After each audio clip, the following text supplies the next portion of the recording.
चले भाई बेटा, आज के दिन हम लोग स्टार्ट कर रहे हैं एक्सरसाइज नंबर 20.4। और आपने ये एक्सरसाइज नंबर 20.4 का कुछ भी लिखा हुआ नहीं है तो आप अभी मत लिखें, क्योंकि आप एक्सरसाइज के शुरू से लिखते हुए आइएगा, अदरवाइज आपको समझ में भी नहीं आएगा।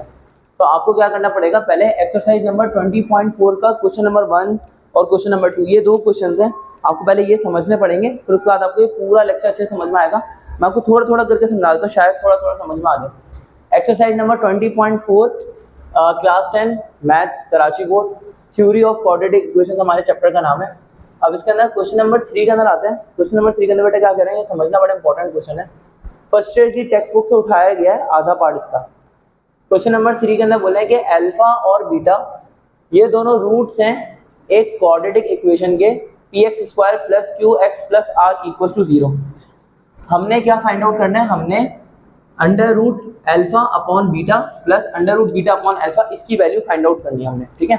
अब मैं यहाँ पे क्या कर रहा हूँ, मैं बोल रहा हूँ कि अल्फा और बीटा इस क्वाड्रेटिक इक्वेशन के रूट्स हैं। यहाँ तक तो समझ में आ गया, एक क्वाड्रेटिक इक्वेशन दो रूट से मिलकर बनी होती है, तो वो उसके रूट्स हैं अल्फा और बीटा। हमें ये क्वाड्रेटिक इक्वेशन गिवन है, हमें इस एक्सप्रेशन की वैल्यू निकालनी है। हमने ये quadratic equation as it is लिखनी है यहाँ पर। अब आप मुझे बताओ यहाँ पर ए की वैल्यू क्या होगी, ए की वैल्यू क्या हो जाएगी, ए की वैल्यू पी हो जाएगी, और बी की वैल्यू क्या हो जाएगी क्यू, और सी की वैल्यू क्या हो जाएगी आर। अभी जो भी आपको एक्सप्रेशन गिवन है वो थोड़ी देर के लिए साइड पे रख दो, कोई फर्क नहीं पड़ता उससे। आपने क्या करना है, आपने करना ये है कि आपने इस एक्सप्रेशन को देखते हुए ए बी सी की वैल्यू निकाल ली है। अब आप निकालोगे पहले सम ऑफ रूट्स, फिर निकालोगे प्रोडक्ट ऑफ रूट्स, ठीक है। सम ऑफ रूट निकालने का फॉर्मूला होता है अल्फा प्लस बीटा, यानी आप दोनों को प्लस कर रहे हो, दोनों रूट्स को प्लस कर रहे हो, सम का मतलब यही होता है ना। अब अल्फा प्लस बीटा का फॉर्मूला होता है माइनस बी अपॉन ए, ठीक है। यहाँ पे माइनस अपनी जगह पे रहेगा, बी की जगह पे आ जाएगा क्यू, और ए की जगह पे क्या आएगा बी। क्लियर, समझ में आया। अब हम प्रोडक्ट ऑफ रूट्स के लिए क्या करते हैं, इन दोनों रूट्स को मल्टीप्लाई कर देते हैं, तो ये क्या हो जाएगा, अल्फा और बीटा आपस में मल्टीप्लाई हो जाएंगे। और अल्फा और बीटा का फॉर्मूला होता है सी अपॉन ए, तो सी की जगह पे आ जाएगा आर, और ए की जगह पे क्या आएगा सी। क्लियर है। अब ये क्या हो जाएगा, अल्फा प्लस बीटा की वैल्यू है माइनस क्यू अपॉन पी, और अल्फा बीटा की वैल्यू है आर अपॉन पी। क्लियर है यहाँ तक। अब हम करेंगे क्या, हमारे पास जो गिवन एक्सप्रेशन है, हम उस गिवन एक्सप्रेशन को सॉल्व करेंगे। गिवन एक्सप्रेशन को सॉल्व करेंगे, कैसे सॉल्व करना जरा देखते हैं। हमारे पास ये एक्सप्रेशन गिवन है under root alpha upon beta plus under root beta upon alpha.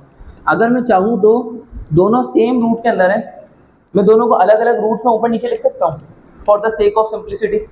तो यहाँ पर क्या कर सकता हूँ, मैं under root alpha upon under root beta कर सकता हूँ, और चाहूँ तो इन दोनों को एक ही रूट में वापसी करके भी लिख सकता हूँ, ठीक है। तो दोनों को अलग अलग रूट्स में लिख लिया। यहाँ पे भी क्या कर सकता हूँ, under root beta upon alpha की जगह पे under root beta upon under root alpha कर सकते हैं ना हम। अब देखो, अब हम एलसीएम ले लेंगे तो क्या होगा बेटा, यहाँ पे अंडर रूट अल्फा से मल्टीप्लाई होगा तो अंडर रूट अल्फा का स्क्वायर हो जाएगा, यानी ये वाली चीज़ इस चीज़ से मल्टीप्लाई होगी, सही, ये इससे मल्टीप्लाई होगा। अंडर रूट बीटा से मल्टीप्लाई होगा तो ये क्या हो जाएगा, अंडर रूट बीटा का होल स्क्वायर। क्लियर है ना यहाँ तक। और नीचे डिवाइड में क्या होगा, under root alpha under root beta से मल्टीप्लाई हो जाएगा, under root alpha multiply by under root beta. भाई साहब सही कर रहा हूँ, पक्की बात है। अब देखो यहाँ पर स्क्वायर से रूट कैंसिल, स्क्वायर से रूट क्या हो जाएगा कैंसिल, ऊपर क्या बचेगा, ऊपर बचेगा अल्फा प्लस बीटा, और नीचे डिवाइड में क्या बचेगा, एक ही रूट में लिख लो अंडर रूट अल्फा बीटा, एक ही बात है, एक ही रूट में लिख लो, मल्टीप्लाई हो रहा है। अब मैं इनकी वैल्यूज पुट कर सकता हूँ। अल्फा प्लस बीटा की वैल्यू क्या हो जाएगी, अल्फा प्लस बीटा की वैल्यू हो जाएगी माइनस क्यू अपॉन पी, ठीक है।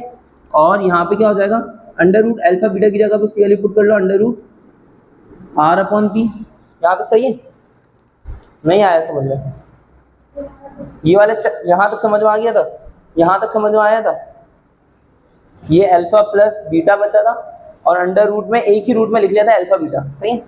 अब हमने देखा ऊपर सम ऑफ रूट की वैल्यू निकाली ना, अल्फा प्लस बीटा की वैल्यू, अल्फा प्लस बीटा की वैल्यू निकाली हुई माइनस क्यू अपॉन पी, और अल्फा बीटा की वैल्यू निकाली हुई आर अपॉन पी। तो अल्फा प्लस बीटा की जगह पे उसकी वैल्यू पुट कर ली minus q upon P, under root alpha beta की जगह पे उसकी वैल्यू पुट कर ली आर अपॉन पी, सही। अब समझ में आ गया। अब हमने यहाँ पे क्या करना है, यहाँ पे हमने इसको under root are upon P से मल्टीप्लाई और under root are upon P से डिवाइड करना है, यानी कि रैशनलाइज करना है इसको, ठीक है। अब हमने इसको क्या करना है, हमने इसको रैशनलाइज करना है। रैशनलाइज कैसे करेंगे, हमारे पास यहाँ पे लिखा हुआ माइनस का क्यू अपॉन पी, नीचे डिवाइड में क्या लिखा हुआ under root are upon P. यहाँ तक सही है, यहाँ तक सही है ना। हम इसको मल्टीप्लाई करेंगे किस चीज़ से, multiply by under root are upon p और divided by r upon p कर लेंगे। कर सकते हैं हम ऐसा। अब देखिए नीचे क्या हो जाएगा, under root are upon P, under root are upon P, इसको मल्टीप्लाई करेंगे तो under root are upon P का होल स्क्वायर हो जाएगा, under root are upon P का होल स्क्वायर। यहाँ ऊपर क्या हो जाएगा माइनस क्यू अपॉन पी और साथ में क्या लिखा जाएगा under root are upon P. यहाँ तो सही है, यहाँ तो क्लियर है। अब देखें यहाँ पर स्क्वायर से रूट क्या हो जाएगा कैंसिल। अब देखें आर के ऊपर और पी के ऊपर रूट नहीं बचा हुआ, तो आप क्या करें पी से पी को क्या कर दें कैंसिल। अब यहाँ पे क्या हो जाएगा माइनस क्यू अपनी जगह पे, साथ में क्या लिखा हुआ है under root are upon P लिखा हुआ है। ये जो आर डिनोमिनेटर में लिखा हुआ है वो आर डिनोमिनेटर में आ जाएगा क्यू के नीचे, तो हो जाएगा माइनस का Q upon R multiply by under root Q multiply by under root are upon P, हमारा आंसर बन जाएगा। सही। आप चाहो तो इसको एक ही स्टेप में यहाँ पे भी कर सकते थे। अगर मैं आपको एक स्टेप में इसको समझा सकूँ तो आपको इसका कॉन्सेप्ट आपको याद होगा, इतना लंबा आपको करने की जरूरत नहीं पड़ेगी। वो क्या तरीका है, वो तरीका यह है कि डिनोमिनेटर में एक वैल्यू लिखी हुई है under root are upon P, अब ये डिवाइड में लिखा हुआ है, हम इसको यहाँ पर लाके अगर मल्टीप्लाई करवाएंगे तो मल्टीप्लाई करवाने के बाद ये रेसिप्रोकल हो जाता है अंदर से। ये बात आपने ये रूल पढ़ा होगा कभी, तो यहाँ पर हम इसको ऐसे भी लिख सकते हैं माइनस का Q upon P multiply by under root are upon P लिखा होता तो ये क्या हो जाएगा पी अपॉन आर। आप इसको मल्टीप्लाई का साइन हटा दो और ये लिख दो माइनस का क्यू अपॉन पी और साथ में under root P upon R, किसी भी तरीके से लिख लो, ये आपका आंसर बन जाएगा। आसान क्वेश्चन हुआ, कोई मुश्किल क्वेश्चन नहीं है, आसान है, लग नहीं रहा। चलो अब आते हैं क्वेश्चन नंबर 4 के ऊपर। क्वेश्चन नंबर 4 के अंदर आपको बोलना है रिप्रेजेंट सिमेट्रिक इक्वेशन। हमने क्या करना है, एक सिमेट्रिक इक्वेशन हमारे पास अल्फा प्लस बीटा बराबर है 8 के। हमने इस सिमेट्रिक इक्वेशन को ग्राफिकली रिप्रेजेंट करना है, ग्राफ पर रिप्रेजेंट करना है जब अल्फा और बीटा ये रूट्स बन जाए किसी क्वाड्रेटिक इक्वेशन के, ठीक है। और हमने ग्राफ को प्लॉट भी करना है। अब मैं आपको बताऊं इतनी लंबी चौड़ी बातों का घबराने की कोई जरूरत नहीं है। सबसे पहले तो आपने घबरानी नहीं है, इन वर्डिंग्स को आपने इग्नोर कर देना, कुछ भी नहीं करना। आपने सिर्फ ये समझना है कि आपने इन वैल्यूज को देखकर ग्राफ बनाना है और ग्राफ आप 9th क्लास के अंदर सीख कर आए। बहुत आसान है ग्राफ बनाना। हमने सिर्फ हमारी काम की चीज़ अलग कर ली कि अल्फा प्लस बीटा बराबर है किस चीज़ के 8 के। हमने alpha plus beta equal to 8 उठा लिया, ये हमारी सबसे काम की चीज़ है और सबसे बेसिक चीज़ है, कुछ ही नहीं करना इसके आगे। अब हम करेंगे क्या, ग्राफ को थोड़ी देर के लिए मिटा देता हूँ मैं यहाँ से ताकि आपको समझाने में आसानी रहे मुझे। अब मैं यहाँ पे करूँगा क्या कि मैं अल्फा की वैल्यूज अपनी मर्जी से अज्यूम करूँगा, अल्फा की वैल्यूज अपनी मर्जी से अज्यूम करूँगा। हमने यही करा था 9th क्लास के अंदर, हम एक्स की वैल्यू पुट करते थे तो वाई की वैल्यू निकालते थे, फिर एक्स की वैल्यू पुट करते थे तो वाई की वैल्यू निकालते थे, या इसको उल्टा करते थे। सही है, एक वैल्यू पुट करते थे दूसरी वैल्यू निकालते थे, ऐसे ही करते थे हम लोग।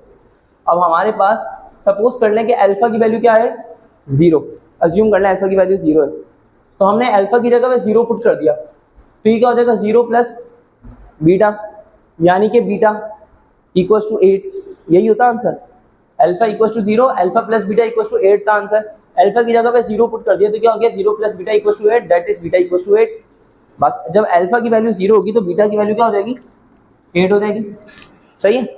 अल्फा की वैल्यू अगर मैं 1 पुट कर दूं तो क्या हो जाएगा alpha plus beta equal to 8 था, तो यहाँ पर अल्फा की जगह पे 1 आएगा, 1 plus beta equal to 8, plus 1 उधर जाके क्या हो जाएगा -1 और 8 - 1 7, यानी बीटा की वैल्यू 7 हो जाएगी अगर हमने अल्फा की वैल्यू 1 पुट करी तो। इसी तरह से अगर हमने क्या किया अल्फा की वैल्यू 2 पुट कर ली तो हमारे पास क्या हो जाएगा alpha plus beta equal to 8 है, फिर हो जाएगा 2 प्लस बीटा इक्वल टू 8 और बीटा इक्वल टू 8 - 2 और बीटा इक्वल टू 6।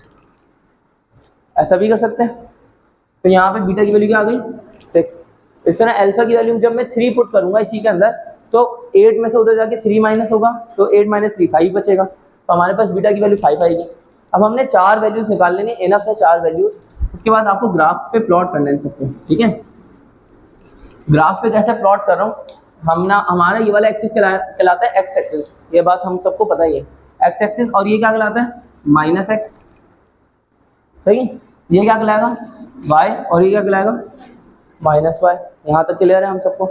अब देखें x पे मैं प्लॉट कर रहा हूँ अल्फा को, वाई पे मैं प्लॉट करूँ किसको, अल्फा की वैल्यू सबसे बड़ी जो जा रही है वो 3 तक जा रही है और बीटा की वैल्यू सबसे बड़ी जो जा रही है वो 8 तक जा रही है।